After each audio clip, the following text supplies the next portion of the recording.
താരെ പുളി ഇതെന്താ ഇവിടെ വെച്ച് വെക്കണേ?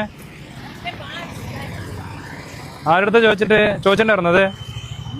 അതെ, വെക്കുകയാണെങ്കിൽ കടയുടെ മുന്നിൽ വെച്ച് വെക്കാം. അതിനുള്ള സൗകര്യം നിങ്ങൾക്ക് ചെയ്തു തന്നിട്ടുണ്ട്. തണുപ്പാണ്. അപ്പൊ അവിടെ നിന്ന് വെക്കല്ലോ നമുക്ക്.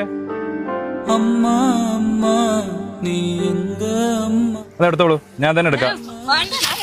നിങ്ങൾ വരിക, ഈ വെയിലത്ത് നിൽക്കണ്ട അമ്മ. നിങ്ങൾ വരുമോ? നമ്മുടെ കടയിൽ എല്ലാ സൗകര്യവും നിങ്ങൾക്ക് ചെയ്തു തരുന്നുണ്ട്.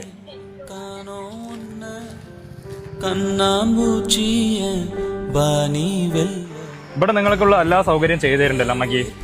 ഇതാ ഇവിടെ വന്നിട്ട് തണലത്ത് ഇരുന്ന് മുന്നിൽ തന്നെ ഇരുന്ന് വെച്ചോളൂ കേട്ടോ. സെയിലായില്ലേ പുളിയൊന്നും? അതെ, എത്ര രൂപയ്ക്കുള്ള പുളിയുണ്ട്? 19 കിലോ ഉണ്ടോ? അപ്പൊ ഇന്ന് ഒരു കാര്യം ചെയ്യമ്മ, എന്തായാലും 11 മണിയല്ലായിട്ടുള്ളൂ. നേരത്തെ പൊക്കോളൂ, പുളിയൊക്കെ ഞാൻ എടുത്തോളാം. എത്ര നേരം അമ്മ വെയിലത്തിരിക്കുക? എത്ര രൂപ?